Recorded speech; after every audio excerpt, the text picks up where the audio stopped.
Welcome, ladies and gentlemen, to a new Story Archive series covering Hard Knocks, Miami Dolphins edition. I'm your host, Mario Busto, and we're back. I'm excited to spearhead this one. This is a little bit different from the channel. Usually we're only talking about TV shows and films that are not based on like active documentaries, but I've been rooting for a crappy football team my entire life. A horrible football product. My only memory of our city's most iconic player from this franchise, my only memory of it was being a youngin' watching him get slaughtered by the Jacksonville Jaguars. And I'm joined by a good friend of mine and first-time guest on this series, and probably going to be joining throughout as we talk about Hard Knocks and react as giddy little fanboys, as Dolphin fanatics. Yes. Here's Chris Romero. Welcome to the show, Chris.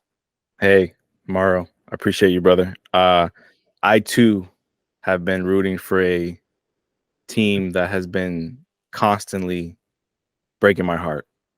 Ups and downs, but we're going strong. We're going strong. Hey, man. And look, I had mixed feelings about going into this. For those who don't know, right, because most of the people who are into the Story Archives podcast, we talk about a lot of sci-fi shows, a lot of that kind of stuff. We've talked about shows like Silo. We did Peaky Blinders. That's not sci-fi, but Last of Us, Foundation, lots of shows. We're going through For All Mankind and Monarch Legacy of Monsters right now. But last week, I was just on the couch. I was, looking at trailers. I think I was watching Thursday Night Football, and I saw the ad again for the Miami Dolphins Hard Knocks. Yeah. And I was like, wait a minute. I'm the host of a show that talks about TV shows. My football team's good for the first time in my life. I mean, we've been in the playoffs like the last 2 years as well, but we're for real good. Like, we're contenders this year. Good. We're becoming media. It's a media frenzy now. Yeah, I know. I'd say we're at the top of the food chain when it comes to media coverage for good and bad at this point. And Hard Knocks is the most iconic show. So for those of you who are newbies out there to the Hard Knocks world, NFL Films combines with HBO, and they produce every year. They select one team to cover for the NFL season. And this year's special because this is the first time they've ever covered a team at the mid-season mark. So this series is not starting from the beginning of the NFL season. It's starting from week 8 onward, right? We're in week 8, or we started in week 8 with the Raiders. We were in week 8, so this was going into it. So that's when it was announced. So it's exciting. It's an exciting time to be a Dolphin fan. Obviously, it's an exciting time. So for them to say, "All right, guys, now at your most exciting time, we're gonna put cameras in, and this might be the worst thing for your season." Let me tell you something. I had mixed feelings because, of course, I'm going to watch. It's must-see TV. Absolutely. For a football fan and Dolphin fans alike, because our team is fun. We're loaded with superstars, and we're loaded with iconic, fun personalities that you want to cheer for, or at least you want to see on screen, And the first episode kind of sets up who our main characters are going to be. I mean, it might rotate throughout the season as new storylines develop.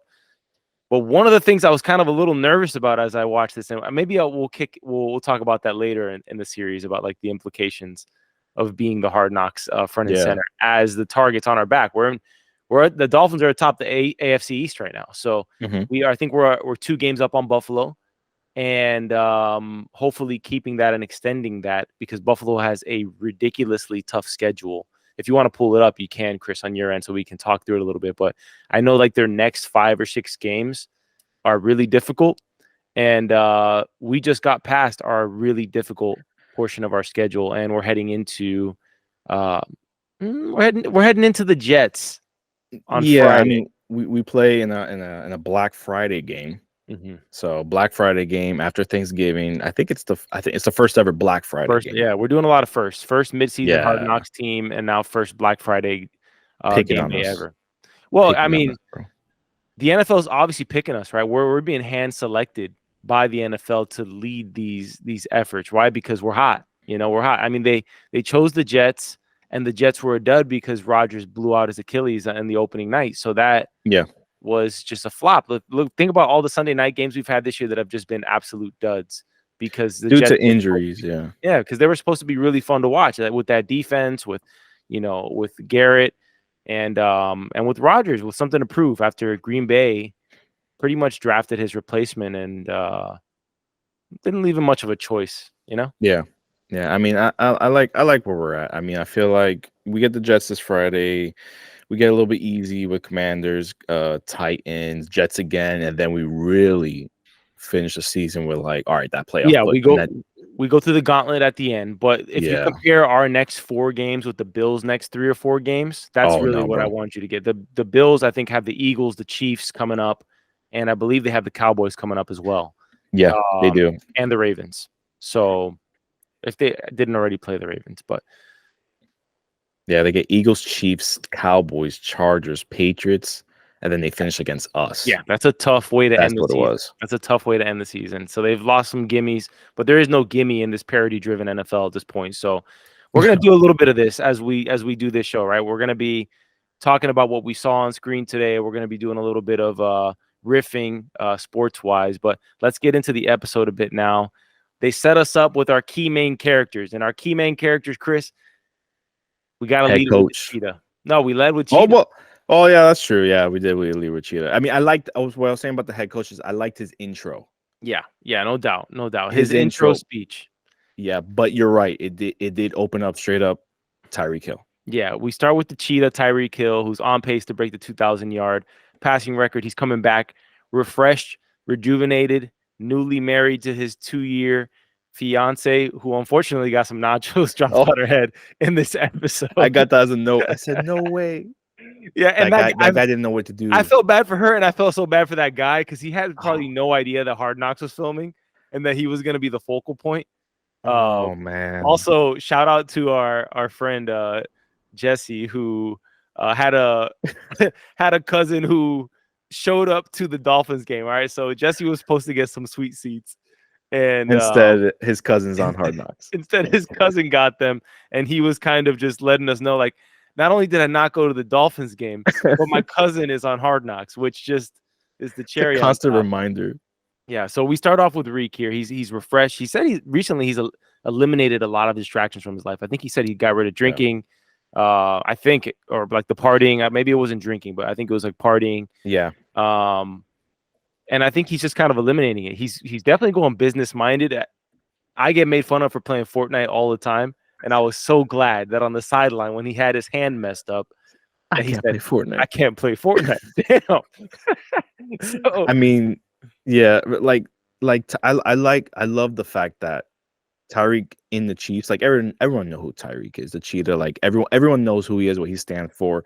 But the fact that you open it up with, yeah, but this is not the same Tyreek. You know, this is family man Tyreek. This is married now Tyreek. He's highest paid. He has businesses. Mm-hmm. He's in real estate. He's building a brand. Mm-hmm. Yeah. And it's like, hey, I have football, which is my job, which I'm like, yeah, you're right. And he gives it 110% his job. And then you leave and you're like, I got to be a dad. I got to be a husband. I got to be a businessman, which I'm like, that's a matured Tyreek. I noticed also that, I'm paying attention to everything, right? When we start the coaches meeting, who's sitting in the front row? Tyreek Hill, right? And that's really the vocal leader, one of the vocal leaders of the team, because Tua is a leader too. Let's not. We got leaders all over this team, from Tua, Jalen Ramsey. Teron Armstead is a great leader in the O-line team. I love that aspect of him, building that camaraderie with the O-line, taking them out to O-line dinners. I remember when we brought him over from the Saints, that was one of the things that he said right off the bat, like, we're going to do like a weekly thing. And he was taking it upon himself to do that. Then you got Tua in the quarterback room, wanted like really giddy to do the Secret Santa and White Elephant. Yeah. So it's fun, man. You got playing his music. Elements. He came in. I don't know if you noticed, he played his music off his phone, and then the coach is like, "Hey, you want to play that on the speakers?" He's like, "Yeah, we're playing this music on the speakers." So everybody's listening. Like, I love it. Dude, it's amazing to see Tua's refreshed mindset. Like, Reek has a refreshed mindset this year, though. Tua's coming in with the cornrows. It's like second half Tua. We got do-rag Tua in there. Okay. Got the skull cap. And we got comfortable Tua. Why? Because Mike McDaniel empowers his players. It's not like that cancerous organization we had with Brian Flores at the head of it, right? Which, by the way, like, everybody talks about this who's honest about it. The Pat McAfee show really goes into the whole Brian Flores situation. And coincidentally, I think Max Crosby, who's a focal point of this episode, who's like a villain in this episode, but a respected villain. He's kind of like, absolutely, like an anime villain who's OP and actually has a good background. But I think Max Crosby had an interview recently. Yeah. That he said he was interviewed by the Dolphins as a rookie when Brian Flores was here. And he called his agent and said, please, God, I don't want to go to the Dolphins. Like, it was a horrible experience being interviewed by the Dolphins. Not only that, he said, tell them don't draft me. Oh, wow. I didn't know that part. He said, tell them I don't want to go there. Yeah. Yeah. And obviously, he didn't name names, but we know what the situation we know. We've heard things, and you fact-checked me because you're a fanatic when it comes to all this stuff and staying on the know. I heard that Flores was doing sting operation steroid test on Tua, like secret substance. I heard that was a rumor. I don't know if that's true or not, but I heard that was a rumor. That Bro, it was targeted persecution there. I feel like, I mean, everything we're gonna hear is, especially when it came to Flores and Tua's relationship, everything is like he said, she said, or this is what we heard. It's true. Yeah. It's not substantiated at all. We have no idea, but we'll say this, like when I watched Tua in those years, it was a different Tua. First and foremost, Absolutely. Tua came out of Bama, one of the most highly touted prospects in the history of college football. To having his confidence. I mean, what's one of the big storylines of last year was Tua's confidence, even leading into this year.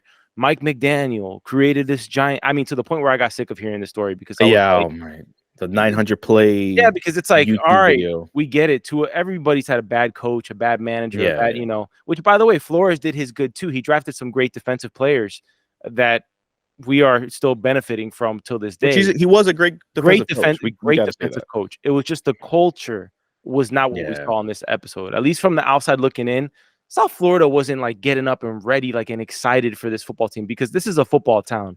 People make fun of the Miami Heat fans, right? Which I'm a diehard Heat fan myself, and that fans don't show up on time. But Miami Dolphin fans, this has always been a football city from the U to the Dolphins, and that's the way it is. I mean, we're the pipeline of talent too, going to the SEC, going to the big schools. Like, we are the true, like, we're becoming that sports town. Like, we had that, but now it's becoming like, all right, like we're getting all these news. Like you said, like, obviously we have the Jimmy Butler, that what he did last year.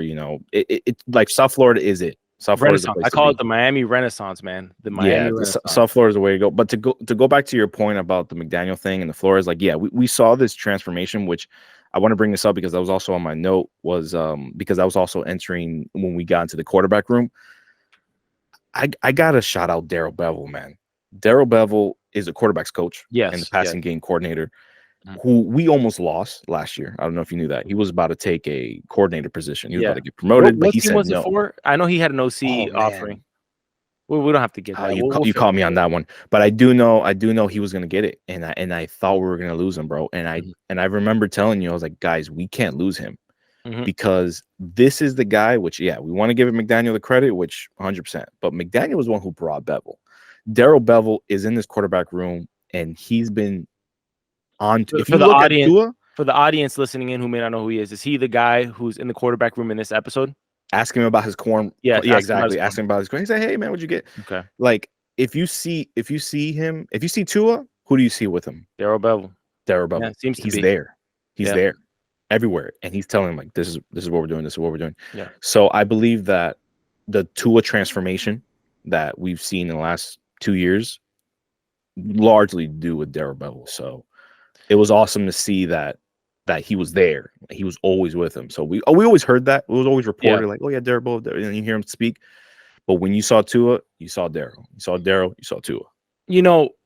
A shout out to another coach in this episode what was the name of the coach who gave that epic speech in the Vince Lombardi? The linebackers coach? Linebackers coach. Oh, man, I didn't catch his name. Can you Google that? Let me look it up real quick. He delivers such a speech, and he has this badass New York accent. He's got to be from good fellas, bro. Yeah, straight up. It kind of lined up with the philosophy that everybody's talking about, right? Like Reek's talking about, I got to take care of business as a family man, as a father, as a husband, as a businessman, his ventures. And this guy's saying, when you go out there, your number one job is to honor those who are in your life with the effort that you put out on the field. And I that love was it. it was an The epic Lombardi speech. quote. The The Lombardi quote. Anthony Campanelli. Campanelli. Are you Campanelli. sure that was him delivering that speech? Ant- Yeah, Campanelli. Let me look that up. Anthony, look, and you hear that last name, Campanelli. I mean, I'm pretty sure Yeah, it that's says him. here. That's him. Okay, you Yeah, know what it was that Campanelli. threw me off is that there was another coach that they listed right before that, and that's not the name they showed. But nonetheless, that is Anthony Campanelli, like Chris is saying there. I Is want to our say another thing. linebackers coach. I Yeah. want to say I'm so glad that they put Steve Ross in this episode because he got so criticized for being a bad owner. Let me tell you, Yeah. Steve Ross has been a great Miami Dolphins owner, even before the fruits of his labor started to come to fruition, because it's very difficult to actually get a franchise that has been struggling for what 2+ decades off the Yeah. ground to bring the right people in. Well, what we all hope as Miami fans down here is that Mike McDaniel is our football equivalent of Eric Spoelstra, which at certain points in this episode, when he was talking about the players and what the duty that a coach has to his players, it sounded so much like Spoelstra, even in the way that these guys go about the game in a different way. Like you could tell these guys are into philosophy. If you watch the Mike McDaniel special recently, I mean, he's very much a stoic. He has like his daily stoic on his desk, you know. I love And it. I love I'm it. glad that he set the tone right out the gate and saying, hey, look, this is a major distraction. Being famous is a burden. Being successful is a burden. Why? Because more is asked of you, more attention is on you, right? One of the big storylines that they didn't cover in this episode, but they probably will cover in future episodes, is the fact that the Dolphins haven't truly beaten a contender, right? We haven't beaten a Chiefs narrative. or an Eagles. That's one of the narratives. Yeah. The other narrative that I'm glad they mentioned, and I wasn't surprised that the first negative narrative we got about the team, Tua's on screen, right? And what's that narrative? It's the Take away the first read. if you take away the Tua's quick in the pocket, fastest to release the ball. Yes, that's a thing where for quarterbacks who do make quick decisions and you take away their first read, it can affect some. But we've seen Tua plenty get past his first read, go through his progression, and get over that. That's a narrative that's lazy. Yeah. And but I'm glad they brought it up in this episode because it's something that he's gonna have to beat to a pulp for people to stop saying that about him and to stop saying that about the team. Yeah, people. When they brought that up, I laughed. When I looked at that, I was like, okay, good job, There it guys. is. There it Good is. research. Yeah, good research on this. I mean, like I said, like we can go on about this, but there's a stat out there that take away the first read, and there's a graph stat. People are really big on graph stats this year, and there's a graph stat that says that Tua is actually top 10 and take away your first read and be successful at it. And the bottom 10 is like Pat Mahomes, which I'll just name drop right there. So it's like, all right, guys, like good job at bringing this up. But even though it was true, yes, it was true. It was something that he dealt with last year. But something about Tua, which if you want to bring something else that happened in the past, if you guys watched the Trent Dilfer special with him and the quarterback when Tua was in high school, one thing about Tua is you tell him something wrong, like, hey, man, your progressions are he's coachable. He's coachable, bro. He'll come back and be the best person to go through his progressions, which was great. You know, that starts at the top with the organization driving that through too, right? I mean, that's intuitive in Tua. And I think as the leader of the team, you need that quality, right? It's like the Brady quality that he had of elevating a whole team, right? We're seeing it. We're seeing the absence of what Tom Brady does to the supposed greatest coach of all time, Bill Belichick, who's a great coach, no doubt. But it just proves that you need everybody carrying their weight in their department. Absolutely. But McDaniel, I got to give him credit. He comes in as an unproven head coach, okay? He's unproven. He is working as an assistant to Kyle Shanahan in San Francisco, okay? First year exceeds expectations. People start raising their eyebrows like, damn, we got something special here, right? Second year, we get rid of our defensive coordinator, okay? Which I won't even start on that. Huh? Which I won't even start on that. Right? Everyone knows of how not a fan I was a Boyer. But. And we won't get too sporty or anything like that into it. But my point here is this: unproven head coach brings in the most desired defensive coordinator in the NFL. Okay, hired and non-hired. Okay, he's up there with anybody, right? He's the type of guy that if a head coach starts to struggle, the owner starts to raise his eyebrows and maybe talk to his right-hand man and say, hey, what about Vic Fangio? Yeah. Do we elevate him to head coach position? McDaniel doesn't give a damn, bro. He may have an ego and pride in his work, but he doesn't have an ego about success. Like, he is bringing in the best guy that he can possibly bring in. Yeah. And he's not concerned that this guy is more decorated, more experienced than he is. He's doing what he does, and that guy will do what he's going to do. And we didn't see Vic at all in this episode. I hope we see him later in the season because it'll be I just want to know more about the players. But nonetheless, kudos to McDaniel for kind of cultivating that culture of I'm not looking over my shoulder. I'm just doing the best I can do. And that's it. We aim for the best result. Yeah, McDaniel's a hard worker. You can see, especially where he's watching film in the room where he's like watching film, and I love that. It's like this dark room, it's like a dark room, and he's just like, you know what? This is what he is. He lives, breathes, eats football, and he's a genius mind. And I loved, I loved though the Max Crosby spotlight. I did. I mean, talk about if you're Max Crosby and you weren't, because he didn't do an interview for this, right? No, he didn't. If you're Max Crosby, you're like, damn, bro, isn't he going into a free agency year too? Bro, or he's, or no? I hope. I hope. Yeah, me too. The way they were talking at the end of the game, Kodak, I'm like, I hope so. Yeah, I hope so. Yeah, yeah. But I loved it. I loved that. I love that Mike was like, he's a dog, man. This is a dog. He is the best player possibly this year defensively, which I knew. Like, not that I knew he was the best, but I knew he was a dog. Like, I knew he was all pro season, but I didn't know he was relentless like he is this year. And it's crazy. And smart, playing the mind games with the quarterback with the constant pushes, which brings me to McDaniel's ingenuity is a theme in this episode, right? He's seeing not just that Crosby is a nuisance to deal with, right? He's driving that home into his players from the beginning of the week, Monday morning, okay? In practice, he does a few things. He has the guy in the yellow jersey, the clone, who is coming in as Max Crosby and always just messing with Tua, giving him a little shoulder shove, a little push in the back, pulling his jersey, letting him know he's always there. So that Tua, when he gets to Sunday, he can be mentally prepared for this guy who's always going to do that. And Tua's hilarious, man, because every time he gets pushed, he's like, hey, good hit, brother. Good hit, brother. Hey, go on. Hey, good hit, man. Good hit. Like, he's like, meanwhile, Reek scores a touchdown. Tua's thanking everybody on the sideline. Reek scores a touchdown. He's like, I'm the best in the world. I'm the best in the world. I love it, bro. That's the characters.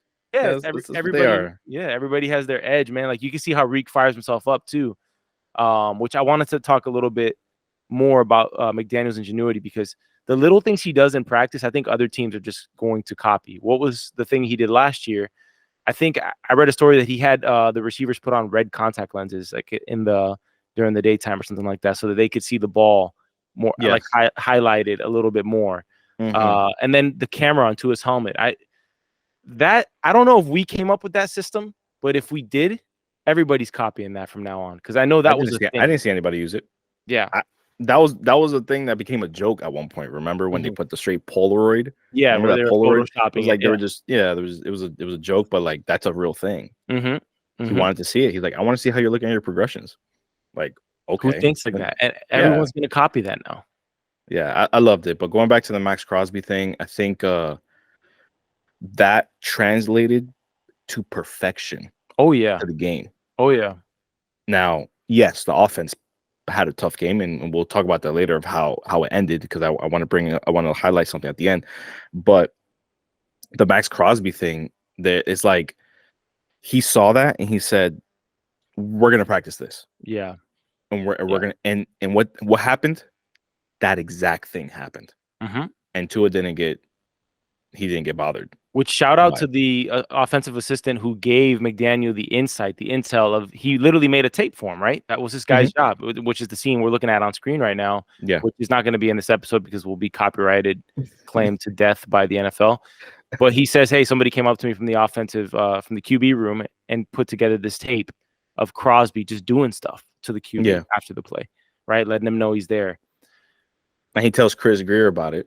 Yes. And Chris is like, really? I missed that. I missed that was actually Chris Greer. Yeah. And by the way, like, really? Healthy relationship between operations and the coach, which is huge, man. I wanted to talk more about McDaniel.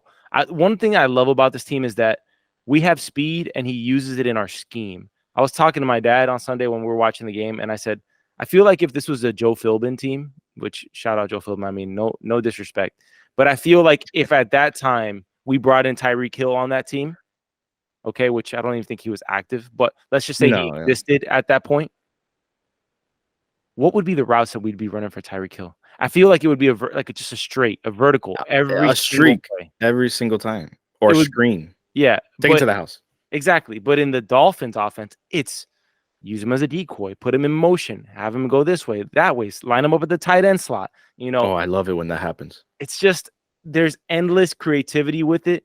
And Max Crosby at the end of the game, what does he tell McDaniel? He says, "You guys are the toughest people to play.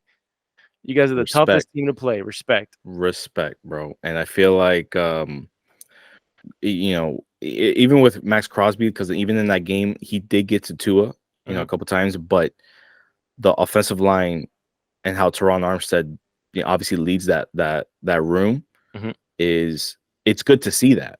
Yeah, because we're they're like, it didn't explain it as much, but there was like 3 starters that were hurt, but they were there. Yep, Rob Hunt, Kendall Lamb, like they were there. So it's like, it's cool. It's like, yeah, they're hurt, but we're still here, and we're still gonna go to work. Yep, we got to do what we got to do. So it was awesome. It was awesome to see that happen in real life, with like going through practice with the clone, see him in real game day with even Tyreek was like, man, Max really different. Like, I didn't know he was that different. Yeah, bro. But it was cool. It was a really awesome thing to see. Let's talk about a potentially negative thing that I saw from this, and that concerns me a little bit with the season moving forward. I pay attention to the Dolphins very closely. Okay, I had no idea Reek had injured his hand that severely in the game. Okay, and when I watched this in the episode, my first thought is, it's Tuesday.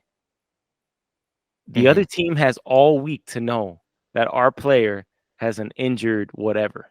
Now, can the Dolphins use that to their advantage and plant fake storylines? Like, can Reek lie about his hand, right? And that they're targeting him for some reason? Yeah, we could do that for sure, right? All's fair and love and war, football and war. But it made me think, like, damn, can we not air these episodes like a week after the fact? But we're always gonna have those storylines, right? Like, where another team's gonna, the Jets are watching this tonight. Absolutely. Right? The coaches, that was the homework tonight. Watch the Dolphins Hard Knocks. Yeah, go look at what's going on right now. See if you can pick up on anything. Yeah. I think I remember watching the game, and I thought Tyreek hurt his hand on the failed screen. Yes. That we did. So when we did that play, when we did that play, I was like, oh, why did we do that? And now we heard our star player. And then we heard exactly.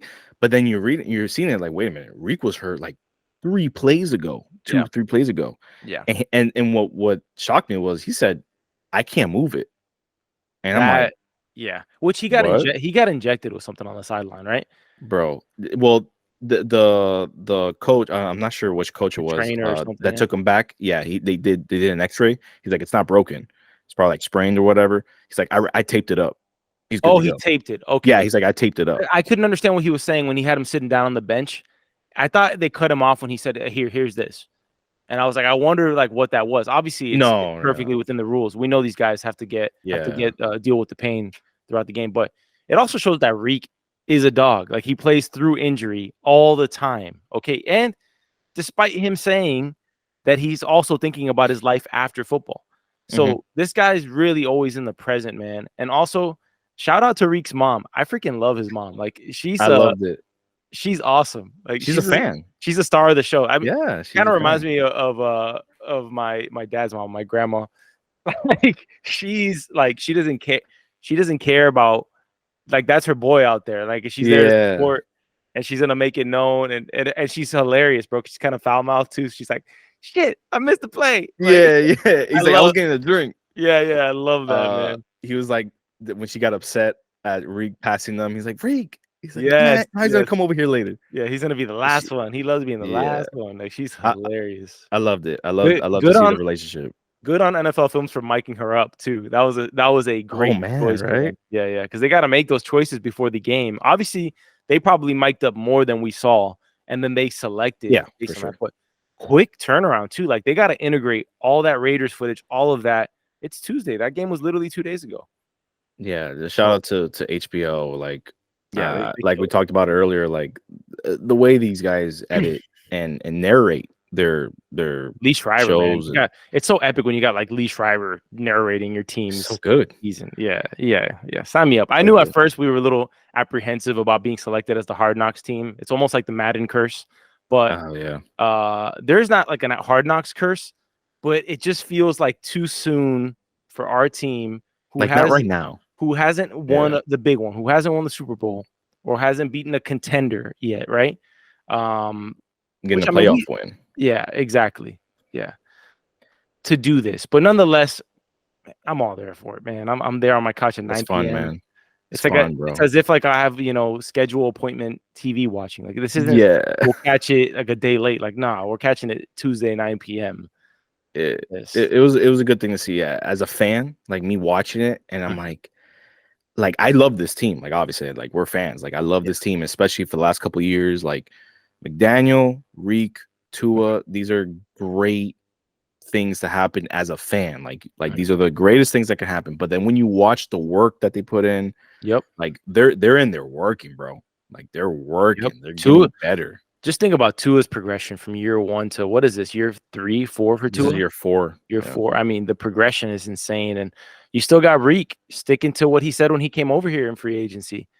Or not Said free it again. agency, in a trade. He said Tua is the most accurate QB in the league. And when you see some of these throws that Tua makes, it's insane. He made a throw on Sunday that he shouldn't have made. Okay, Mhm. it was towards the outside hash marks, and it was over the corner To Waddle. to Reek, or was it Waddle? Was Or, the pick? You're talking about the no, interception? it wasn't a pick. Oh no, we're It, talking about different it ones. was Yeah. completed, but it was incomplete out of bounds. Okay, he Yeah, put yeah, yeah. that ball literally where it could have been. If it was a taller receiver, maybe there was a chance, but nonetheless. All right.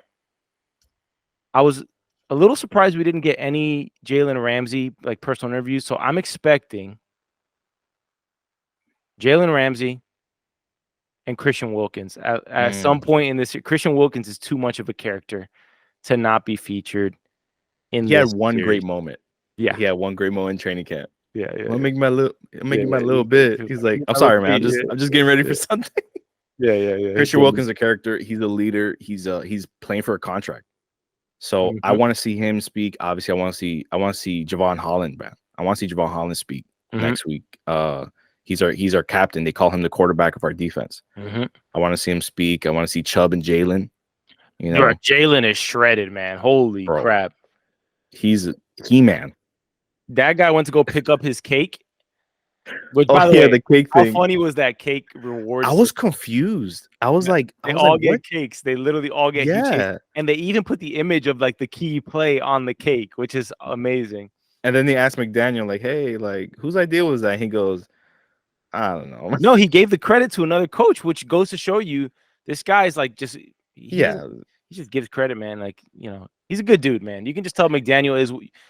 You see what you get with McDaniel. All these guys, it's like what you see is what you get. It doesn't feel like we got Mhm. any fake guys on this team, you know? Yeah, we just saw an expansion of it, which was Yeah. like great to see. It was like nothing fake. Like it was like, oh, like that's really how they are. Nope. You saw them joking around on Sundays.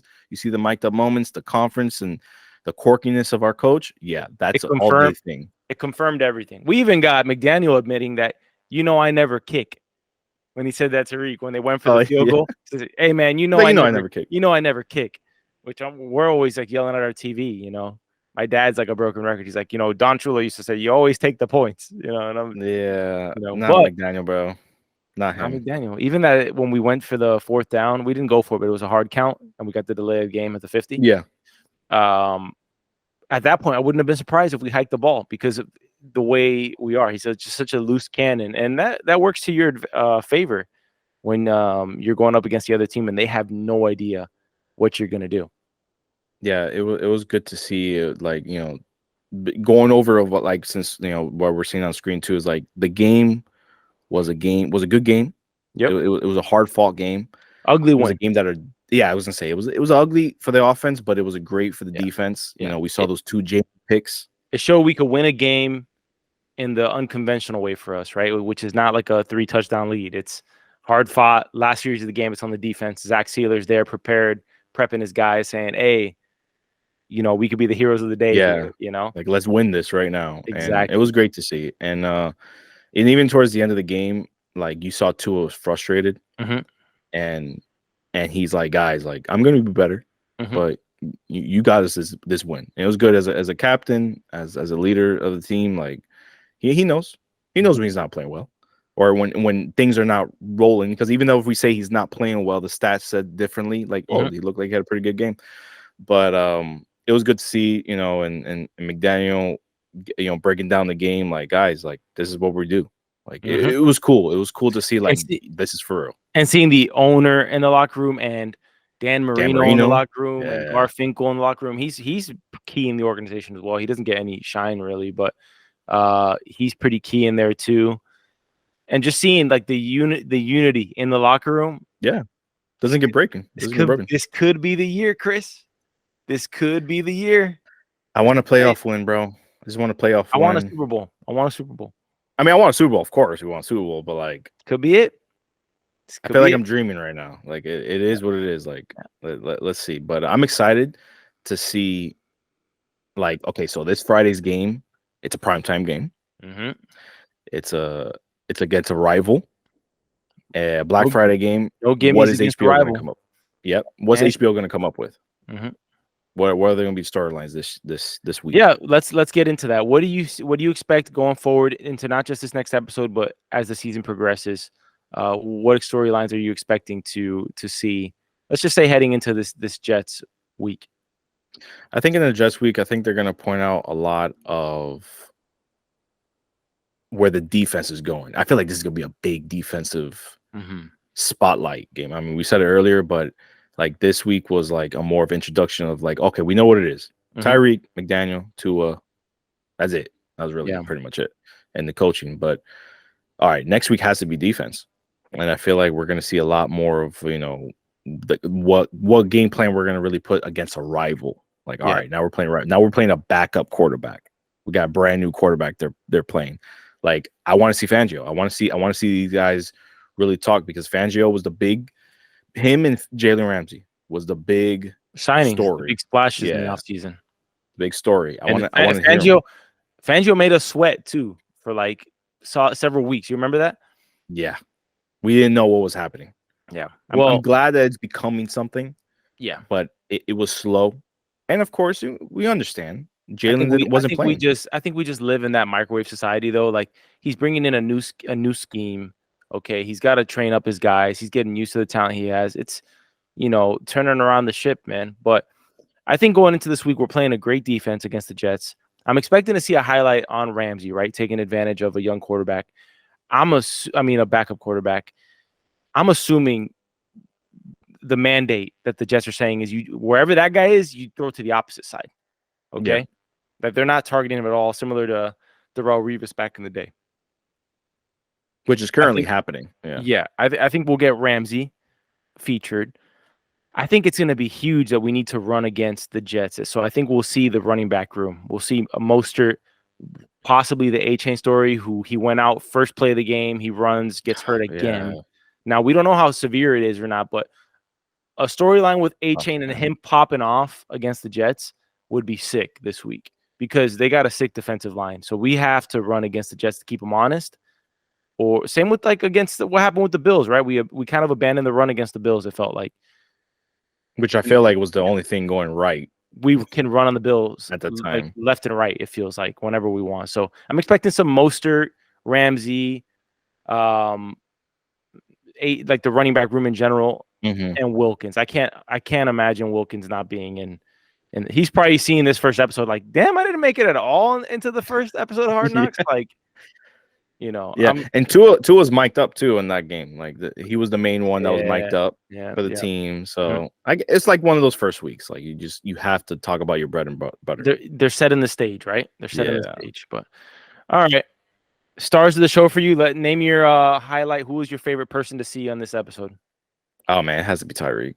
Tyreek. It has to be Tyreek. Having the game that he had, when we saw it, and then going through what he went through, seeing the family thing, like, and even afterwards, at the end of the whole thing, where his mom finally meets the owner, when she was like, "Is he the owner?" Like you hear, "Is he the owner?" Yeah, like first time, like that's the first time, really.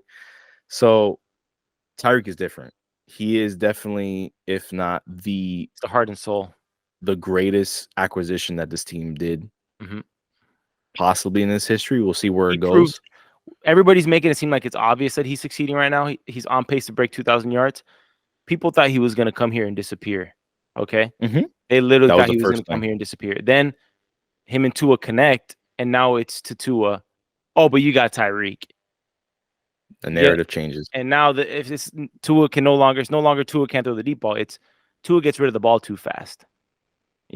Take away his first progression. So what's the next one going to be? So it's laughable at this point. It's hilarious.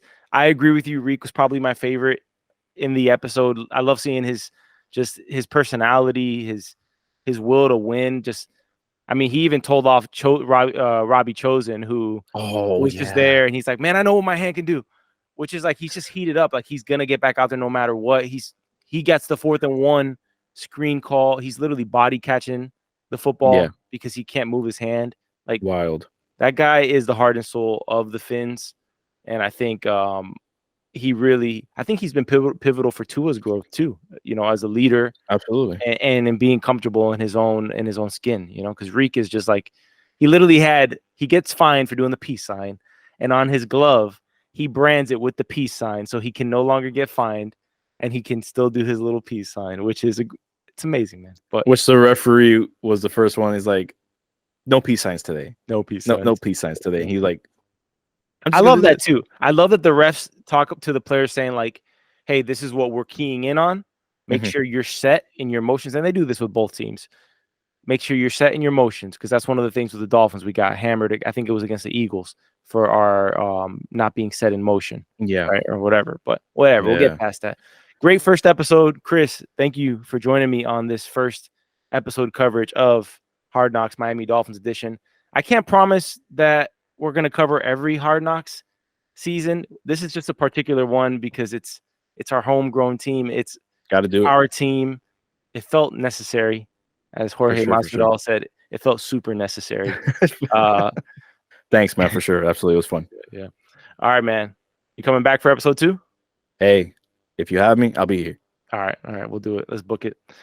All right, brother. Happy Thanksgiving. Happy Thanksgiving to all of you listeners out there. It'll be a great week, hopefully, of food, lots of football. The Lions are up and coming, too. This is like the year of the tortured fan bases getting redemption. You got the Dolphins, the Lions, the Browns. It's a fun year. It's a big year. And then you end the week with the Dolphins. Well, not really. You end the Thanksgiving bit with the Dolphins starting a new Black Friday tradition against the Jets at what's the name of the New York? MetLife. Yeah. All right. I hope we can make Gary V cry on Friday. Let's get a W. Dubs. Fins up. Thank you all for tuning in. If you enjoyed this episode or you're here just for the football coverage, I want to let you know we also cover other TV shows on this channel. In fact, this is kind of the anomaly. Although I do love sports, I do love talking sports. We're covering 2 other shows streaming on Apple TV right now. We're doing Monarch: Legacy of Monsters. It's off to a great start, starring Kurt Russell, starring Wyatt Russell, and several others who are incredible.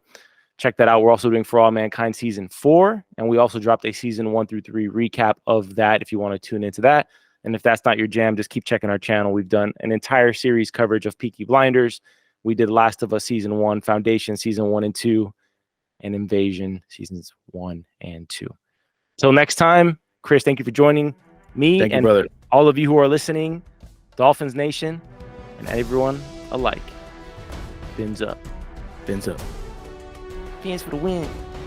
Again. And again.